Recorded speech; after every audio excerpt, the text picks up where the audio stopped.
dire qu'il y a une bénédiction qui attend chacun de nous, à sa grâce. Alléluia. Est-ce que quelqu'un croit qu'il y a une bénédiction qui l'attend ce soir? Dieu a dit dans sa parole qu'il est doux et agréable des frères de demeurer ensemble. Verset 3, partie B, il dit, car c'est là que l'Éternel envoie sa bénédiction. C'est là que l'Éternel envoie la vie. C'est là que l'Éternel envoie la paix pour l'éternité. Il n'a pas dit pour un temps donné, mais pour l'éternité. Alléluia. La grâce de l'Éternel soit le partage de chacun ce jour, à sa grâce et sa miséricorde. Il nous a dit l'onction qui brise les défis. Il nous a fait rappeler que cette onction qui brise les défis, c'est Christ lui-même. On va lire la parole du Seigneur dans le livre de 1 Jean chapitre 3, 1 Jean chapitre 3 au verset 8. 1 Jean chapitre 3 verset 8. Que dit la Bible?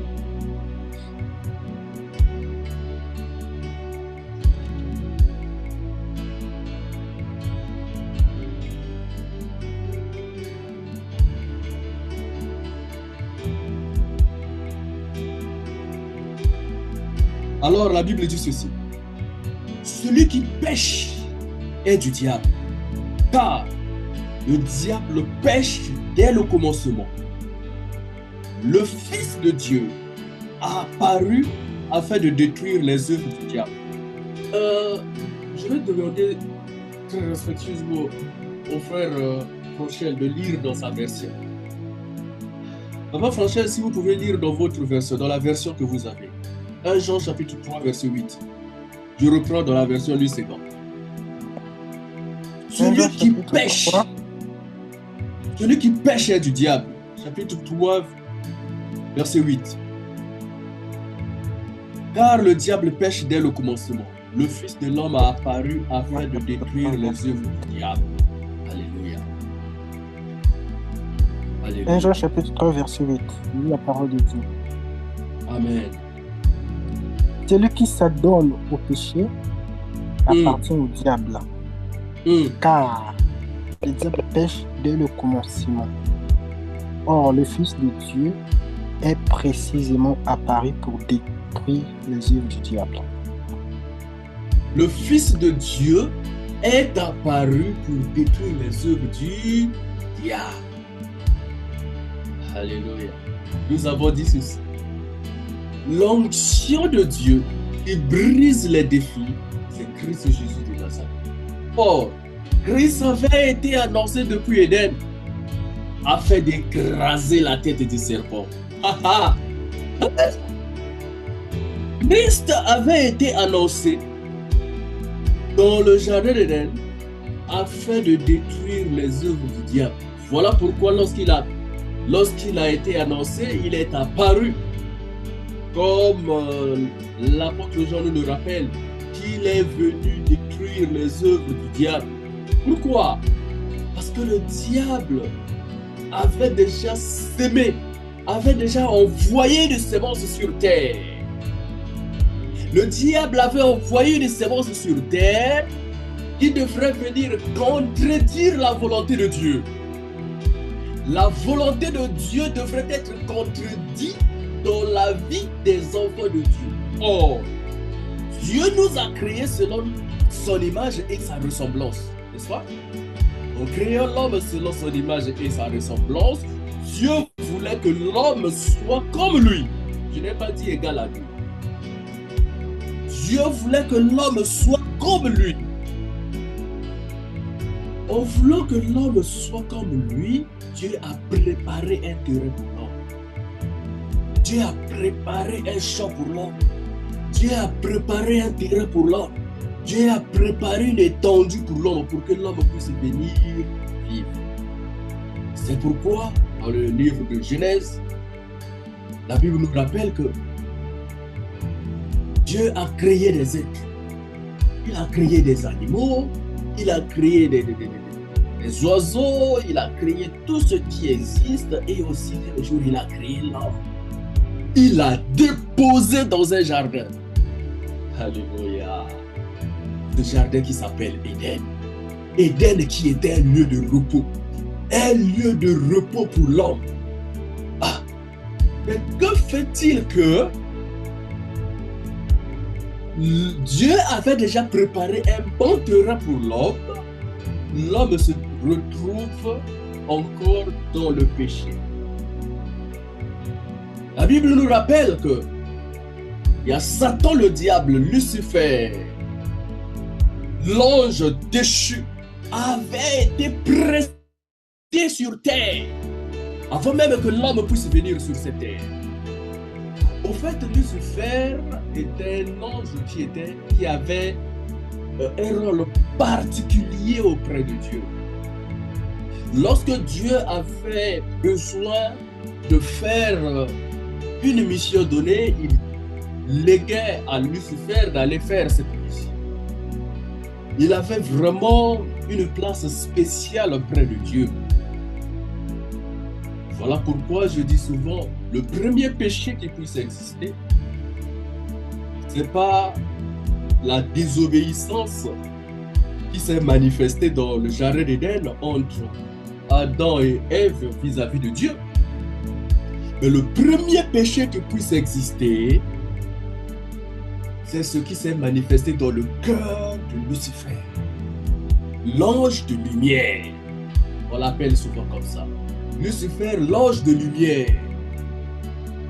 Au fait, Lucifer avait déjà ces sentiments-là, qu'il pouvait contrôler tout ce que Dieu pouvait le dire, qu'il pouvait au fait faire tout ce que Dieu fait, qu'il puisse comprendre tout ce que Dieu comprend, en oubliant que il est juste une créature. Il est juste une créature créée au fait par Dieu. Permettez-moi la redondance. Dans le cœur de Lucifer, au fait, Lucifer s'est rebellé contre Dieu dans le sens où l'envie s'est montée dans son cœur. L'envie est montée dans le cœur de Lucifer à tel point qu'il pouvait dire, mais ce que Dieu dit là, je connais. Ce que Dieu fait là, il m'a déjà montré comment faire ça. Alors l'orgueil s'est manifesté dans le cœur de Lucifer. C'est le premier péché que je puisse distinguer, qui puisse exister. L'orgueil s'est manifesté dans le cœur de Lucifer. Alors, comme Dieu n'aime pas les orgueilleux, comme la Bible nous le dit, Dieu a précipité Lucifer aux extrémités de la terre. Aux extrémités de la terre. Aux extrémités de la terre. Alléluia. Dieu a précipité Lucifer afin qu'il puisse aller loin de lui, loin de sa face.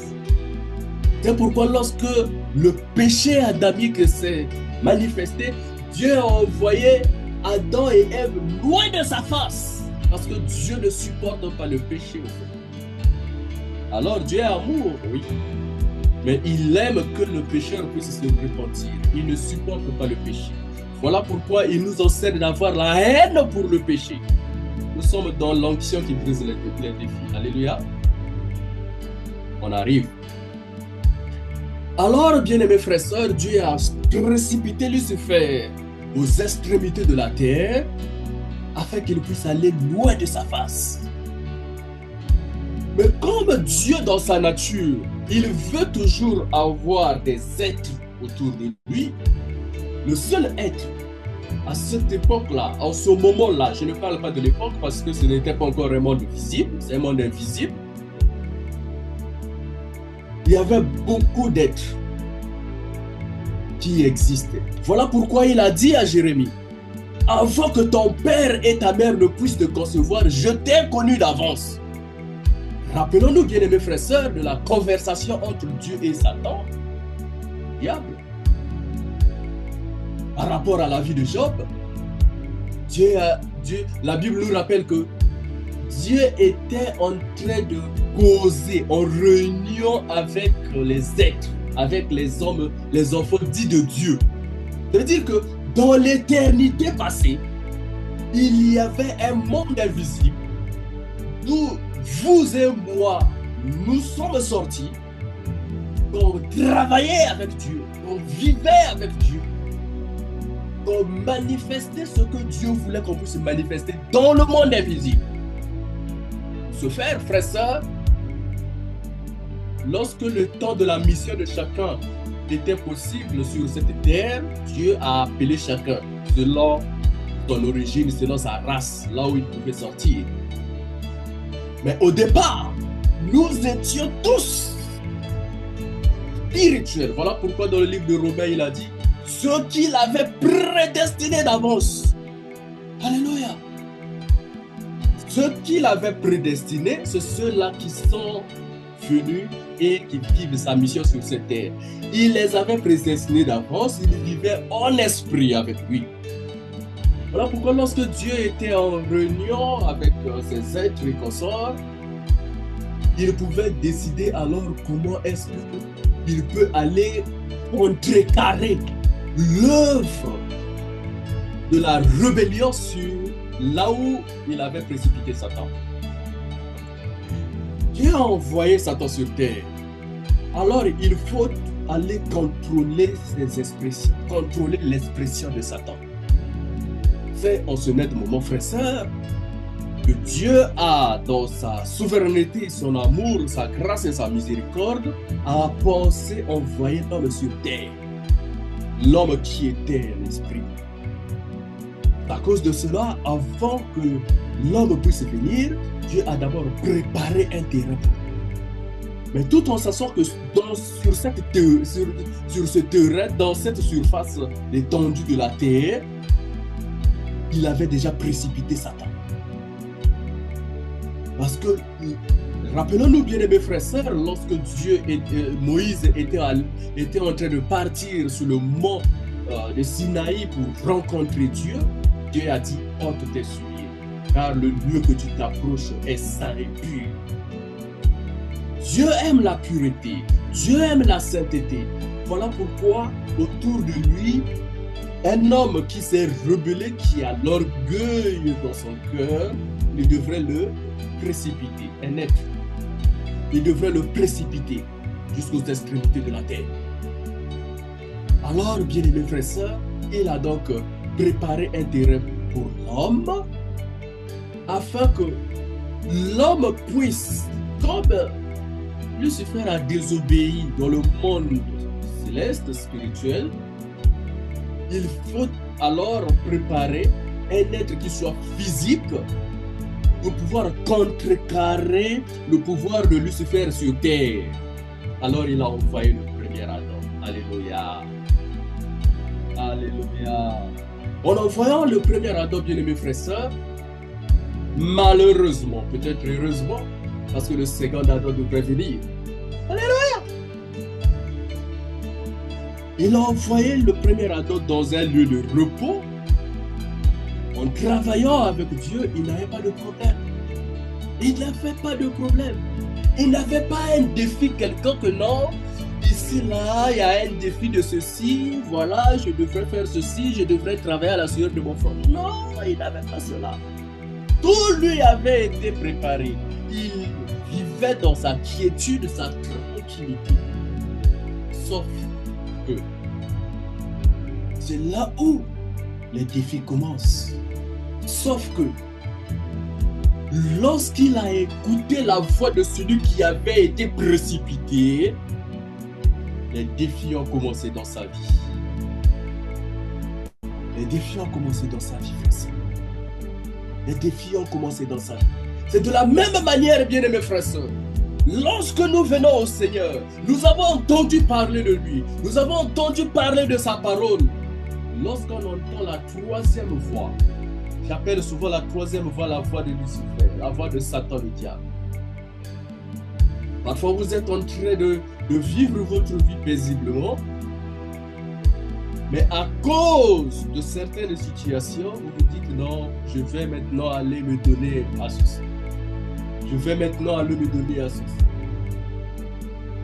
Par exemple, pour les femmes, il va dire, bon, moi, je vais briser ma relation avec Dieu, je vais maintenant aller, comme je n'ai pas de support, quelqu'un qui peut me supporter, et tout ça, les études, mes études, encore mon travail, je suis seul et tout, il va s'adonner soit à l'impudicité.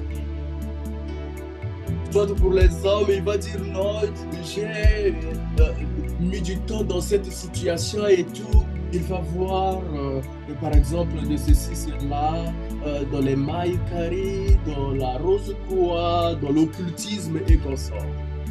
Miséricorde. Miséricorde. Miséricorde. Lorsque nous écoutons la troisième voix, la voix qui attire la pesanteur du péché sur nous, nous attirons les défis humains. Nous attirons les défis prochains. Or, lorsque Dieu avait créé l'homme, il l'a déposé dans le jardin d'Éden, il y avait certes, il pouvait avoir des défis, mais ces défis devraient être au fait contrôlés par Dieu lui-même. L'homme a ceci, cela, qu'il puisse manger. L'homme pouvait avoir ceci, cela, Dieu pouvait ordonner, Dieu pouvait au fait contrôler son temps, son existence. Alléluia. Or, il a écouté la troisième voix, l'homme. Il a écouté la voix de Satan, le diable. C'est ainsi qu'on va lire rapidement.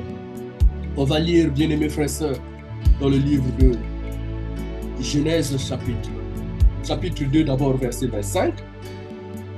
Ensuite, on va lire chapitre 3, verset 9 jusqu'à certainement 15. Je lis au nom du Seigneur. La Bible dit, Genèse chapitre 2, verset 25.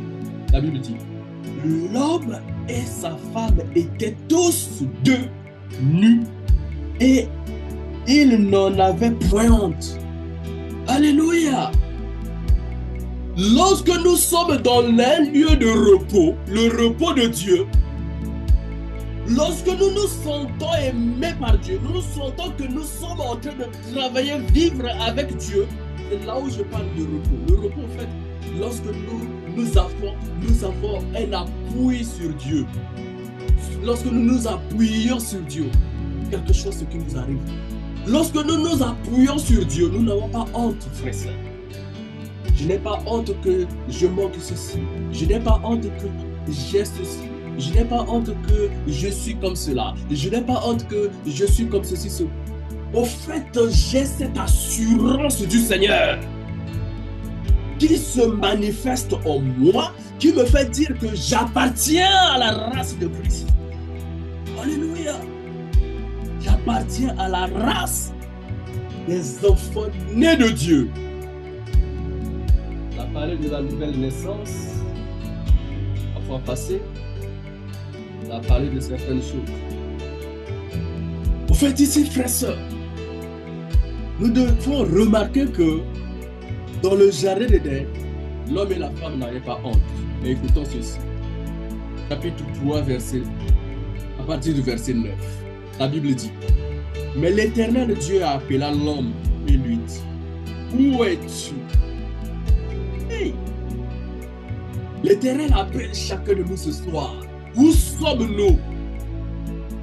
Vous aviez peut-être au préalable l'amabilité de prier, la capacité de gêner, la capacité au fait d'aimer Dieu, de lire la parole de Dieu, de chercher Dieu. Quand je dis de chercher Dieu, c'est peut-être encore d'une manière ou d'une autre, parce qu'il y a certains qui peuvent dire je lis la Bible comme ça. Mais avant, vous aviez la capacité de ne pas avoir la haine dans vos cœurs, la jalousie dans vos cœurs. L'impudicité était loin de vous, la haine du péché au fait. Avant, on sentait cela. Mais où êtes-vous maintenant? C'est ça que le Seigneur pose comme question à chacun de nous ce soir. Où sommes-nous, frères et sœurs? Où sommes-nous? Le Seigneur crie à chacun. Où es-tu? Où es-tu, Jivan? Où es-tu? Moi, je ne te vois plus. Où es-tu? Où es-tu? Miséricorde de Père. Alors l'homme répondit, j'ai entendu ta voix dans le jardin j'ai eu peur parce que je suis nu et je me suis caché. Mais qui lui a dit qu'il était nu? Pourtant, au verset 27, la Bible nous rappelle, l'homme et la femme étaient tous de nus et il n'y avait peur de rien, il n'y avait honte de rien. Par contre, là, l'homme se fait révéler lui-même qu'il a péché. Hey! Il dit, j'ai entendu ta voix dans le jardin et j'ai eu peur parce que je suis nu.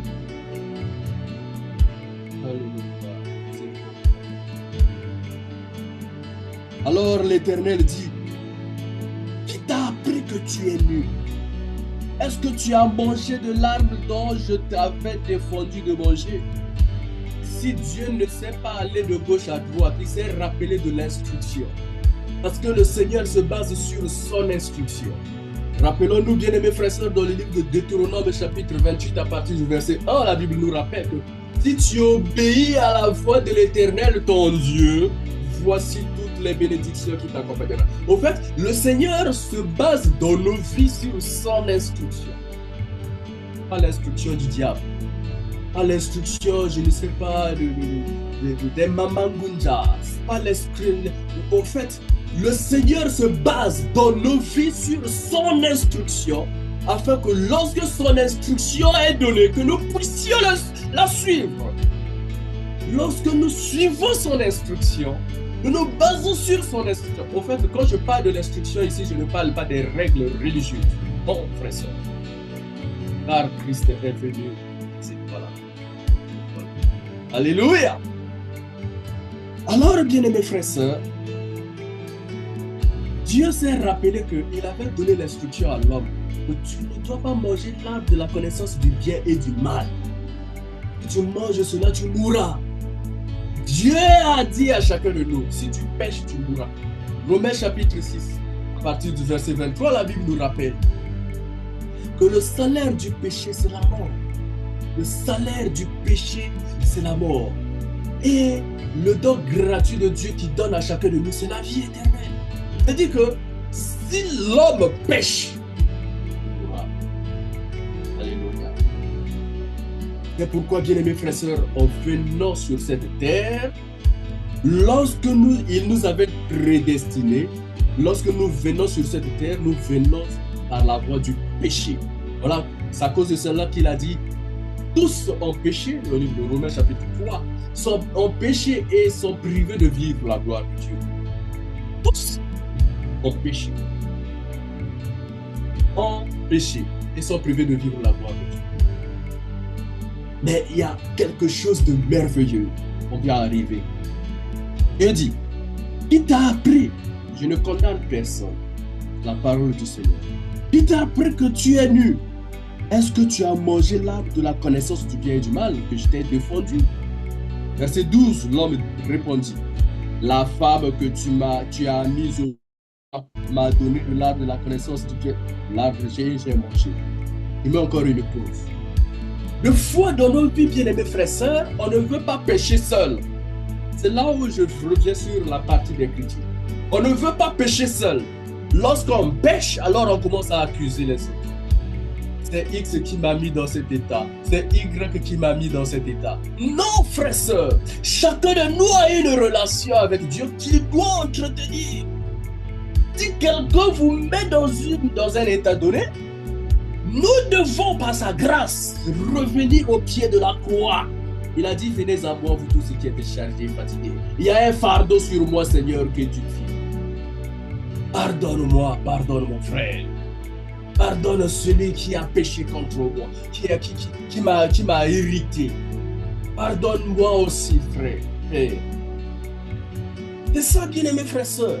Nous ne sommes pas là à prendre notre vie, à ce que cette vie-là soit, au fait, on s'amuse avec le péché, après on commence à accuser les gens. Non, frères et sœurs. Non, frères et sœurs. C'est pourquoi, bien-aimés frères et sœurs, l'onction qui brise les défis, Christ qui brise les défis, doit venir dans nos cœurs, entretenir nos cœurs afin d'éliminer ce qu'on appelle le péché.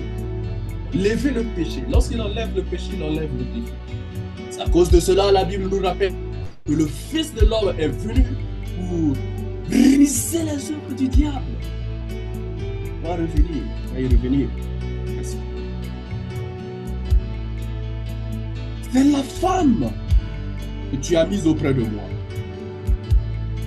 Verset 13, la Bible dit, et l'Éternel dit à la femme, pourquoi as-tu fait cela? La femme répondit, le serpent. Ici, on passe de l'accusation à l'accusation. Celui-ci accuse celle-là, celle-là accuse celle-là. Alors, on va continuer comme ça à accuser les autres jusqu'à ce que le monde va finir. Alléluia. Frères et sœurs, ce dont le Seigneur a besoin dans la vie de chacun de nous, c'est la relation, embellir sa relation avec Christ et non accuser, et non critiquer, et non... Vous voyez, frères et sœurs, parfois, quand je reviens sur la prédication du premier jour, parfois, frères et sœurs, il y a des chrétiens qui se sentent très purs, qui accusent les autres. Parfois, vous voyez quelqu'un passer comme ça. Celui-là aussi, regardez comment il est habillé, regardez comment il fait. Frères et sœurs, nous ne sommes pas là pour juger les uns et les autres. Certes, la Bible dit les saints vont juger les anges, mais ce n'est pas sur terre. Ce n'est pas sur terre. Et quand je parle de juger, effectivement, tous nous, on a un jugement à porter sur quelque chose que ce soit.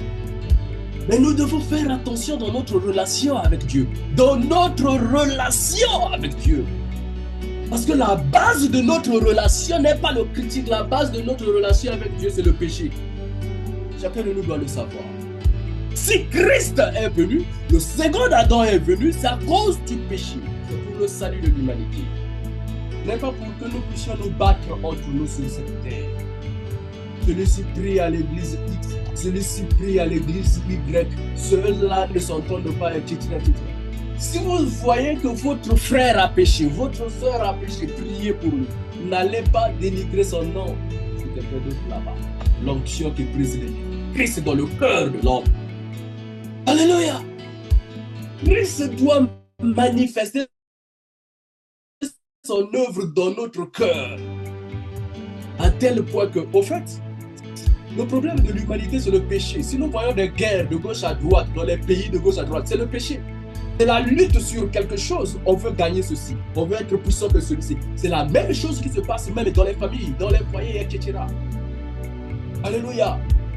Frères et sœurs, si nous voyons qu'il y a la guerre en Russie, en Ukraine, aux États-Unis, au Nord, Kivu et partout par là, en Afghanistan et autres, c'est le péché.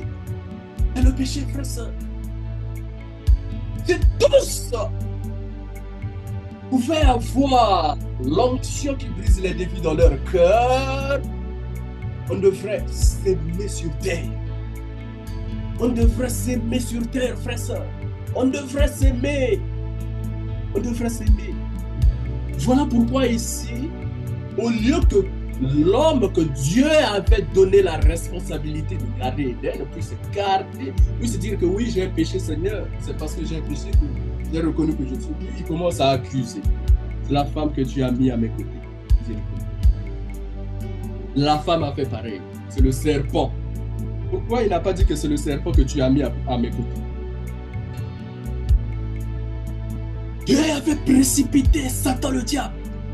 Il s'est transformé ici par le serpent ancien. Dieu l'avait précipité aux extrémités de la terre. Satan par sa ruse, il nous rappelle, l'ange de lumière, dans sa ruse, il est venu convaincre le cœur de l'homme. Or, le tout passe par le cœur. Voilà pourquoi le Seigneur cherche ceux qui ont le cœur pur. Matthieu chapitre 5, verset 8. Heureux ceux qui ont le cœur pur, car ils verront Dieu.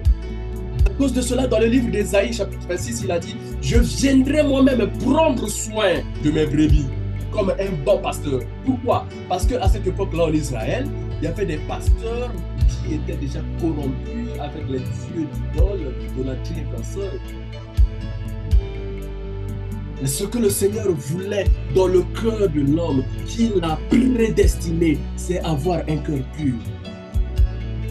Or, Satan, le diable, il vient convaincre ce cœur-là afin de retourner l'homme que Dieu a créé pour contrecarrer Satan contre Dieu.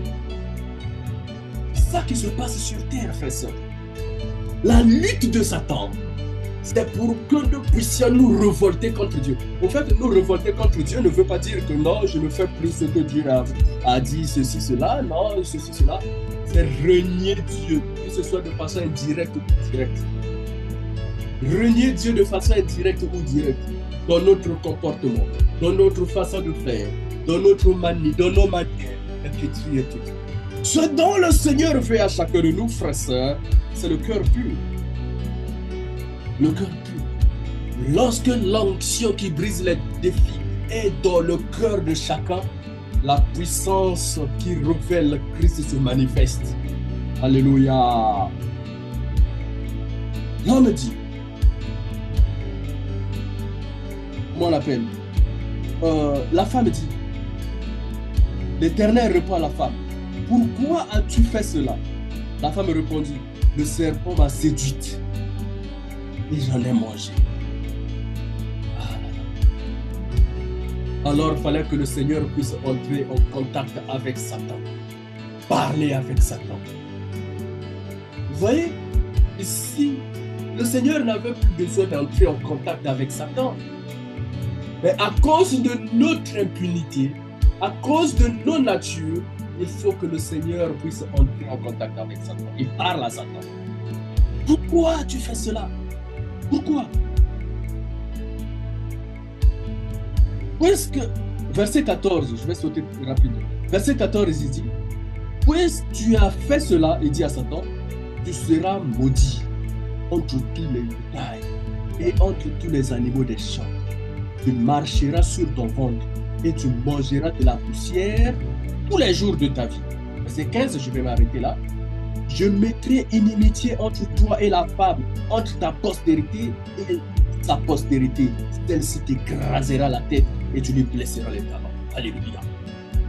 C'est là, frères et sœurs, que nous retrouvons l'amour de Dieu. Dieu, au lieu de rester, au fait, l'homme était en train de condamner sa femme était en train de condamner Satan. Mais Dieu, au lieu de rester dans cet état de nature de condamnation, Dieu est allé au-delà de la puissance de l'amour de Dieu. Il a dit, puisque tu as fait cela, la postérité de la femme écrasera ta tête et tu lui blesseras du talon. Le deuxième Adam était annoncé. Alléluia! Le deuxième Adam était annoncé pour briser, au fait, écraser la tête du serpent. À cause de cela, 1 Jean chapitre 3 verset 8 dit, le Fils de l'homme est venu pour briser la tête du serpent. Alléluia!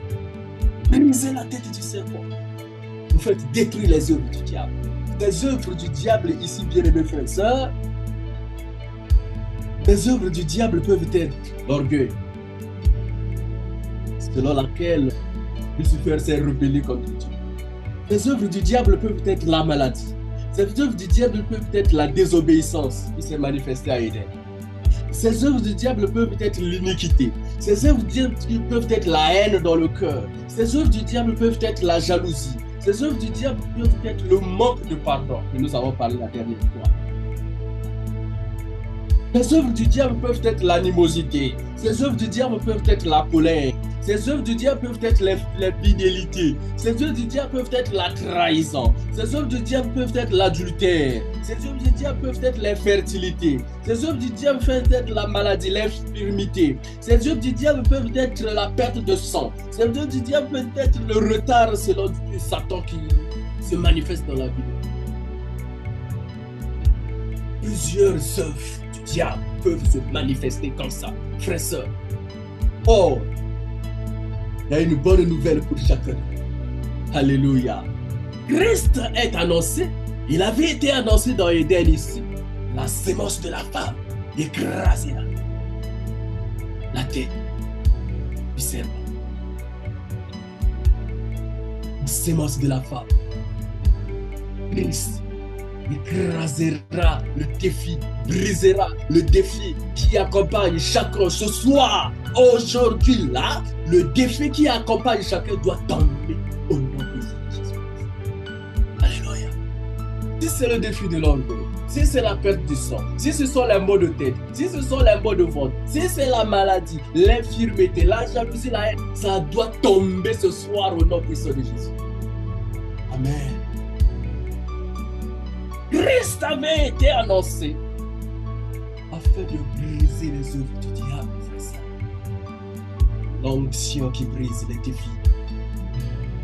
Elle est venue parmi nous, je parle ici de cette onction. Elle est venue parmi nous afin de confirmer Dieu en nous.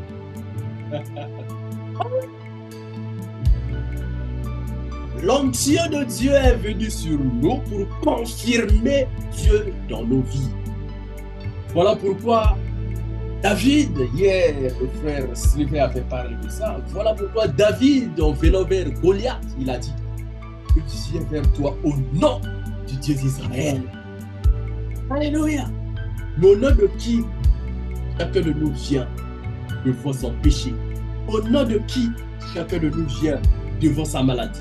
Au nom de qui chacun de nous vient devant la haine?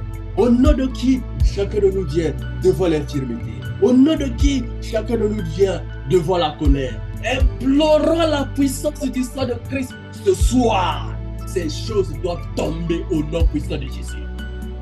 Celui qui est malade doit être guéri ce soir par la puissance du sang de Christ.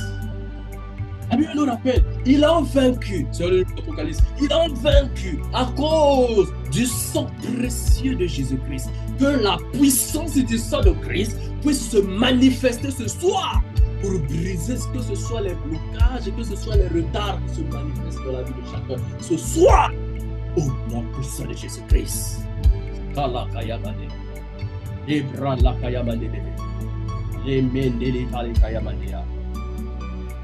Bien-aimés frères et sœurs, ce dont le Seigneur veut pour chacun de nous, c'est s'approcher de lui et l'invoquer.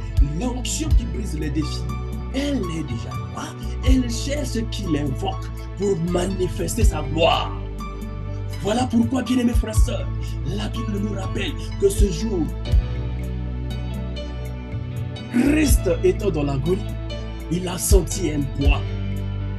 Lui-même, il savait. Et dans la chair, il a senti un poids. Il a senti un poids venir sur lui. Il a senti que le poids dépasse l'entendement de la chair. Je ne parle pas de l'esprit. L'entendement de la chair. Le poids dépasse l'entendement. Il faut aller implorer le Père qui est dans les cieux. Père, glorifie ton Seigneur. Père, glorifie ton Seigneur. La Bible nous rappelle qu'une voix vint du ciel et dit: je t'ai glorifié et je te glorifierai encore. C'est ça, bien-aimé, qu'il veut dans la vie de chacun de nous. S'il y a une maladie, s'il y a quoi que ce soit qui vous embête, que ce soit des promotions, je ne sais pas. Ce soir, chacun doit dire: Père, glorifie ton Saint-Nom. Alléluia. Que la grâce de l'Éternel puisse se manifester dans la vie de chacun ce soir. Au nom puissant de Jésus. Bien-aimés frères et sœurs, Christ veut s'approcher de nous. Dieu veut s'approcher de nous. Il a besoin juste de notre état de repentance. Il a juste besoin de notre état de repentance. Pourquoi as-tu accepté la troisième fois? C'est ce que le Seigneur pouvait poser comme question à comment Adam et Ève. Pourquoi as-tu entendu cette troisième voix? Pourquoi? Oh Père miséricorde. Miséricorde parce que nous entendons, oh Père Dieu de gloire, les voix qui nous détournent de toi. Miséricorde, Père.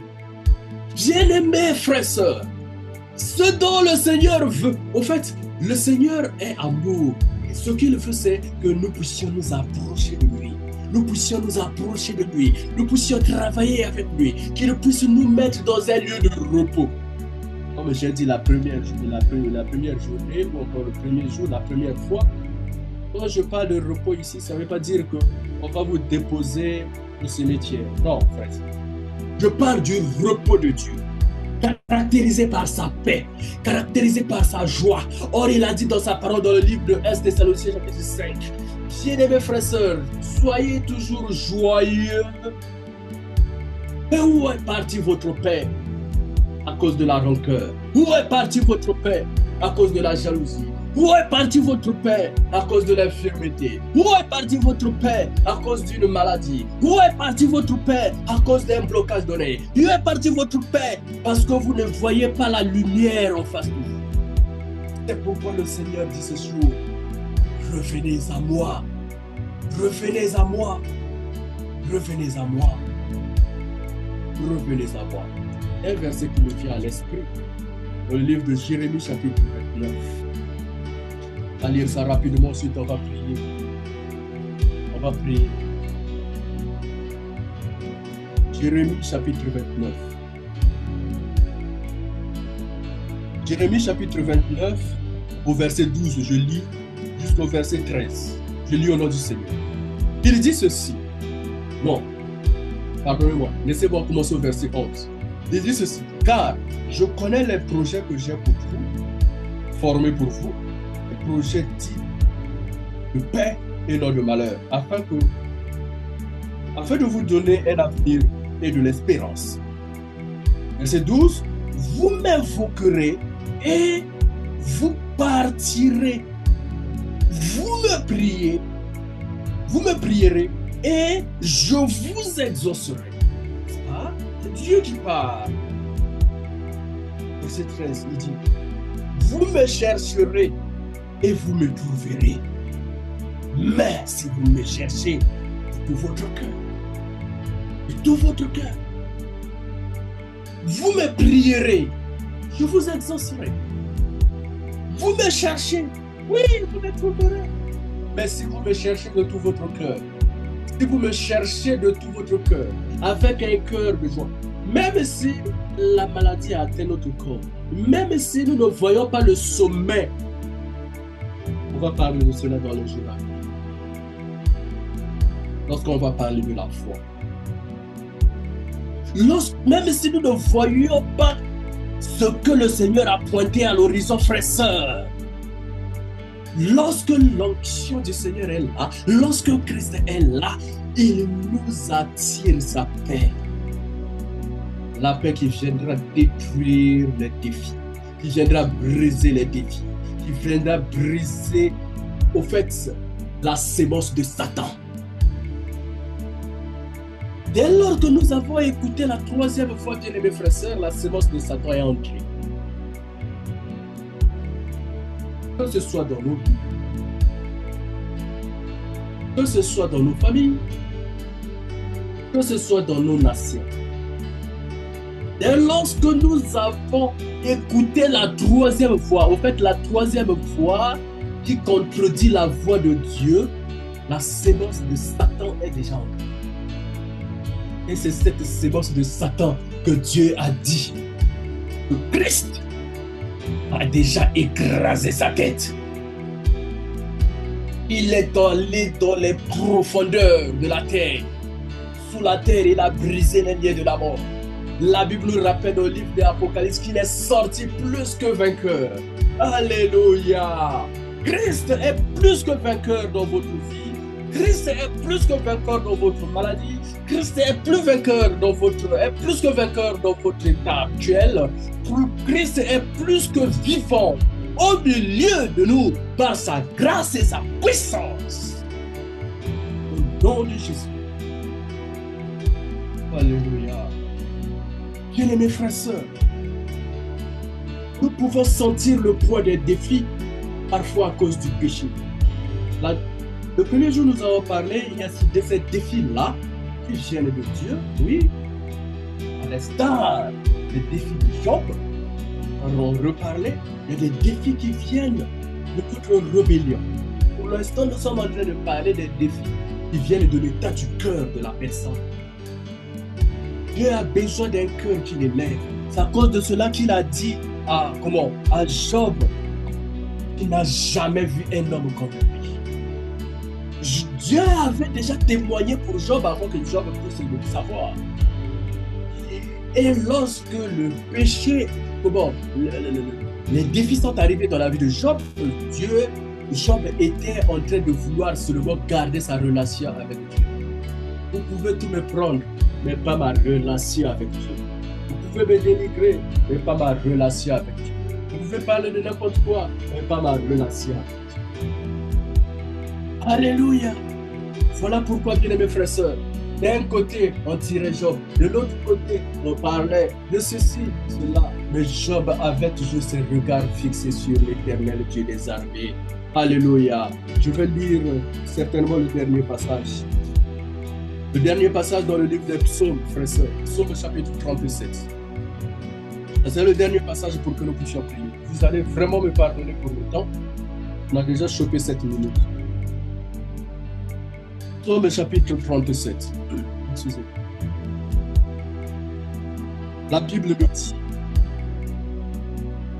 Je vais commencer au verset 1. Je vais peut-être m'arrêter au verset 7 ou avant. La Bible nous dit: ne t'irrite pas contre les méchants, n'envie pas ceux qui font le mal. Ici, là, Dieu parle à un cœur pur. Alléluia. Que tous ceux qui ont le cœur pur puissent recevoir la grâce de Dieu et vivre cette grâce en leur vie dans le Seigneur Jésus. Dieu dit: ne t'irrite pas contre les méchants, n'envie pas ceux qui font le mal, car ils sont fauchés aussi vite que l'herbe. Verset 3. Confie-toi en l'Éternel et pratique le bien. Aie le pays pour demeure et la fidélité pour pâture. Fais de l'Éternel tes délices et il te donnera ce que ton cœur désire. Je viens au verset 7. Garde le silence devant l'Éternel et espère en lui. Ne t'irrite pas contre lui qui réussit dans ses voies. Ne t'irrite pas, contre celui qui réussit dans ses voies. Contre l'homme qui vient à bout de ses mauvais desseins. Recommande ton sort à l'Éternel. Au verset 5. Mets en lui la confiance et la joie. Lorsque nous sommes, nos épaules se reposent sur Dieu, nous déposons tout. Seigneur, prends ma vie. Seigneur, prends mon âme. Seigneur, prends mon esprit. Seigneur, je me confie en toi. Fais de moi ce que tu veux et glorifie ton Saint-Nom dans ma vie. Revenons demain pour la suite. Pensons à notre vie, pensons à notre éternité. Au nom puissant de Jésus-Christ. Amen. Seigneur Tout-Puissant, nous te rendons